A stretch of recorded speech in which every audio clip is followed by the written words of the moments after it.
थोड़ा सा ध्यान रखना जरूरी है। अगर कोई निंदा कर रहा है और तुम सुन रहे हो तो तुम तैयारी रख लेना, ये तुम्हारे पास में जब दूसरे की आकर निंदा कर सकता है तो ये तुम्हारी निंदा भी दूसरी जगह जाकर कर सकता है। थोड़ा तैयारी रखिए, थोड़ा सा ध्यान रखिए, थोड़ा सा ध्यान रखकर चलो।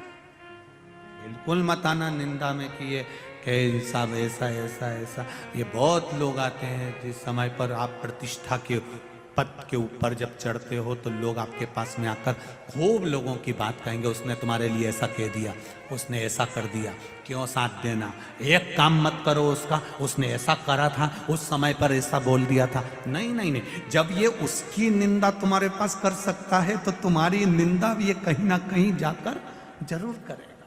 सावधान हो जाओ, चुगल चोटों से बचो। ये जितना निंदा करेंगे ये दूसरी जगह तुम्हारी करेंगे।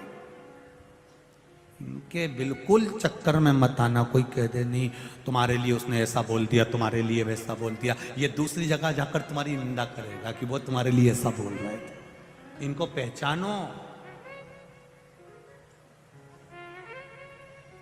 ये बहुत बड़े बड़े भेरू हैं, इनको जानना पड़ेगा।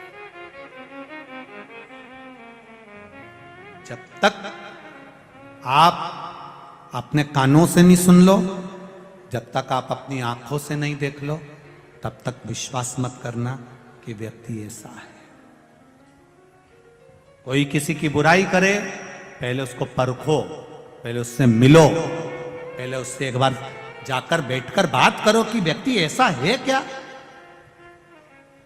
हमने तो सुना था व्यक्ति ऐसा, वो व्यक्ति ऐसा, इतना इतना बोलता है, ऐसा ऐसा बोल देता है, इतना आड़ा टेढ़ा बोल देता है। उससे मिलो तो वो आड़ा टेढ़ा क्यों बोलेगा, किस लिए बोलेगा, उससे मिलो, जाके एक बार बात तो करो। जाओ एक बार उसके पास में, क्यों रिसीवर वाला महाराज, हमने तो सुना था। तो मिलो एक बार जाकर, उससे बैठो, बातचीत करो। कई लोग कह देते हैं उनकी जो मम्मी है वो बहुत तेज है, लड़की मत बिहाना, उनके घर में छोरी मत देना, उसकी मां बहुत तेज है। तो जरा विचार करो, जो तुमसे कह रही है कि उसकी माता बहुत तेज है, जब इसकी जीवान इतनी चल रही है तो ये कम तेज है। हाय, वाओ यू ग्लोइंग यार, रियल लाइफ हो या पिक्चर? तुम्हारी स्किन हमेशा इतनी फ्लॉलेस कैसे? है एक स्किन स्पेशलिस्ट। मिलना है। जब स्किन स्पेशलिस्ट घर पे है, then why go out? साफी के 28 हर्ब्स का यूनिक फॉर्मूला खून को छोरी मत बिहाना, बहुत तेज है। अब जो तुम्हारे पास में शिकायत करने आई ना, इसी की खबर दूसरे से निकलवा लो, वो भी बोल देगी बहुत बोले वो तो, इतनी चुगल चोटी, कहीं क्यों, ये तो 2 चोटी करना चाहिए। 3 चोटी है चुगल चोटी, दिन भर चुगली करती फिर पूरे मोहल्ला में। तुम करो,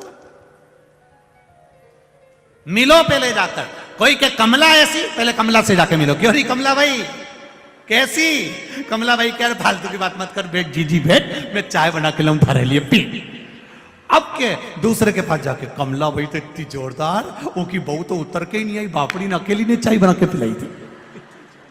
अब मिले तो है ही नहीं अपन उनसे, मिले तो है ही नहीं अपन को, बस किसी ने कह दिया वो व्यक्ति ऐसा है, वो महाराज ऐसा, वो व्यक्ति ऐसा, वो ऐसा व्यक्ति, वो ऐसी पद पे बैठा है, कुर्सी पर बैठा है, वो ऐसा है। अरे उससे मिलो तो, कैसा है, मिलोगे तब मालूम पड़ेगा कितना सिंदूर चढ़ा। मिलो तो,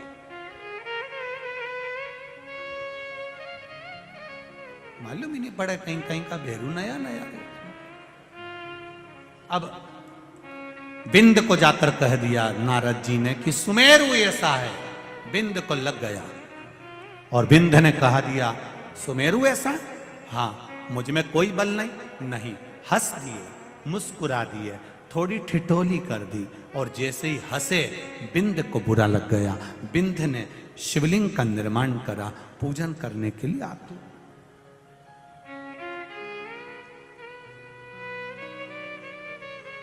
जब शिव जी की पूजन में आतुर हुआ बिंद, भगवान शंकर की भक्ति में आतुर हो गया विंध्य, घोर तप में लीन हो गया विंध्य, तब शिव को याद कर। बहुत जरूरी है, हमारा ध्यान रखिएगा जरा।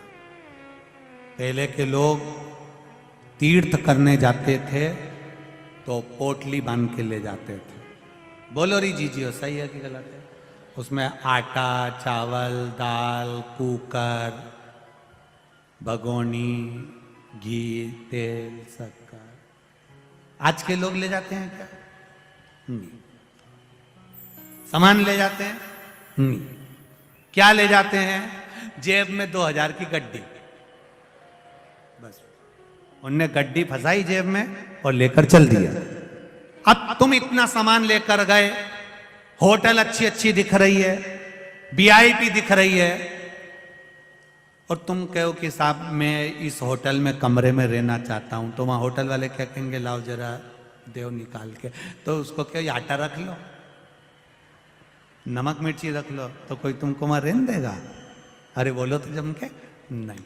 और तुमने जेब में से निकाला कुछ, ना आटा निकाला ना चावल, और जेब में से जो गड्डी निकाली, तो इतने में तो क्या सर पानी।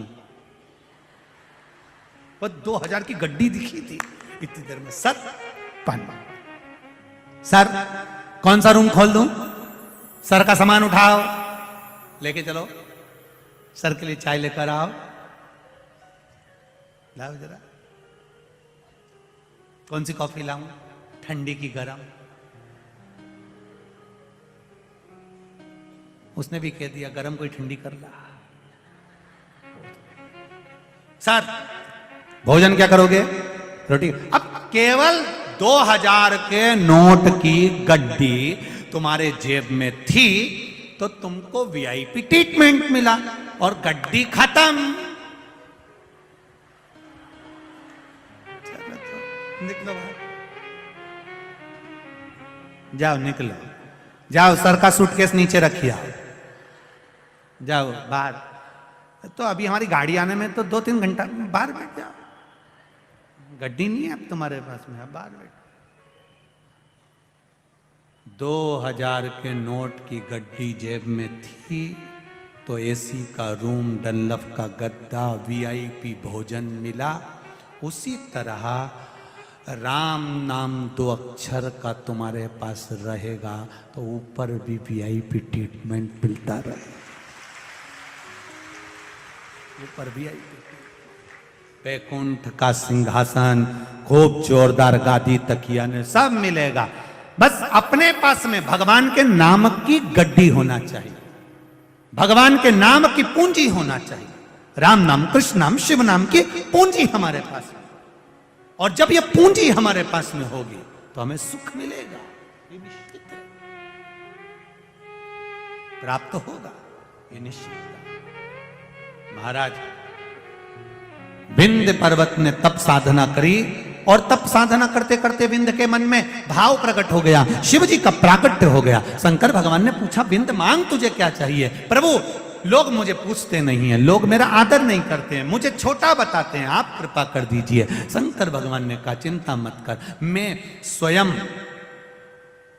परमेश्वर लिंग के रूप में जो तूने शिवलिंग का निर्माण करा है, इसी शिवलिंग में मैं परमेश्वर लिंग के रूप में विराजमान होऊंगा। और भगवान परमेश्वर शिवलिंग के रूप में विराजमान हो गए। जब उस समय पर मानधाता राजा ने फिर तप किया, और राजा मानधाता ने तप किया, तब तप साधना से भगवान शंकर उस राजा मानधाता के तप के बल पर मां नर्मदा जी ने ओम नाद करना प्रारंभ करा, और नर्मदा जी यहां पर ओम रूप में आकर प्रवाहित हो गई, तो इसका नाम ओमकारेश्वर। भगवान ओमकारेश्वर के रूप में विराजित, भगवान ओमकारनाथ के रूप में विराजित। आगे वर्णन आता है, शिव महापुराण की कथा कहती है, राजा मानधाता जो भगवान शिव की अविरल भक्ति को केवल जानता था, इसके सिवाय कुछ नहीं जानता था, केवल शिव भक्ति, शिव भक्ति के सिवाय कुछ भी नहीं। और आपसे भी निवेदन है, जीवन में अगर कभी ऐसा महसूस होए आपके जीवन में, आपको ऐसा लगे कि मेरा मार्ग कौन प्रशस्त करेगा, मैं किससे पूछूं कि मैं किस मार्ग की ओर जाऊं। मैं बच्चों से कहना चाहूंगा, आज की पीढ़ी को कहना चाहूंगा, नवयुवक बेटा बेटी जब पढ़ाई करते हैं तो ये विचार करते हैं कि मैं किस ओर जाऊं। हमारा निवेदन है, आपका दिल जहां कहे, आपका हृदय जहां कहे कि मुझे ये पढ़ाई करना है, दिल आपका जो गवारा कहे कि मुझे डॉक्टर बनना है, कि इंजीनियर बनना है, कि कलेक्टर बनना है, कि आईएएस ऑफिसर बनना है, आपकी जो दिल कहता है आप उस पथ पर चलो और मेहनत दिल से करो, महादेव को साक्षी बनाकर करो, तो उसका फल अवश्य प्राप्त निश्चित। मैंने तेरे ही भरोसे ओ बाबा, तेरे ही भरोसे हवा बिच उड़ती जावांगी, बाबा डोर तो छड़ी में कड़ी जावांगी, भोले मैं तेरी बदन, शंभो मैं तेरी बदन, हवा बिच उड़ती जावांगी, बाबा डोर हथो छड़ी में कड़ी जावांगी। राजा मानधाता तप करे, भगवान शिव का जब तप करा तब माता नर्मदा जी ने आकर राजा मानधाता को दर्शन दिया।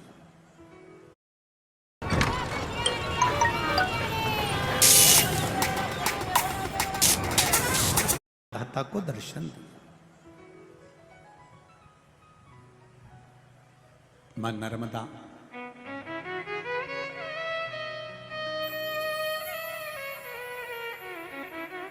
जिसका गंगा की 100 डुबकी,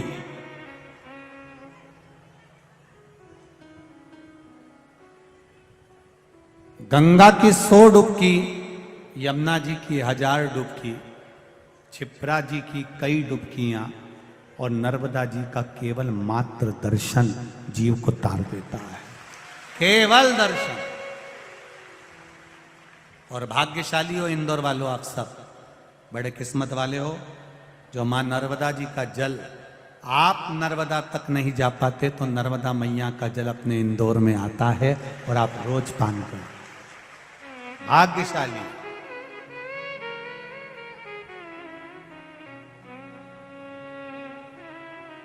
मां नर्मदा का जल आपके जीवन को सार्थक बने। कितनी कृपा करी है माई नर्मदा ने कि आप नर्मदा जी के घाट तक नहीं पहुंचे तो नर्मदा जी आपके घर तक पहुंच गई। बोल नर्मदे महारानी की, नर्मदे जम के बोला जा, नर्मदे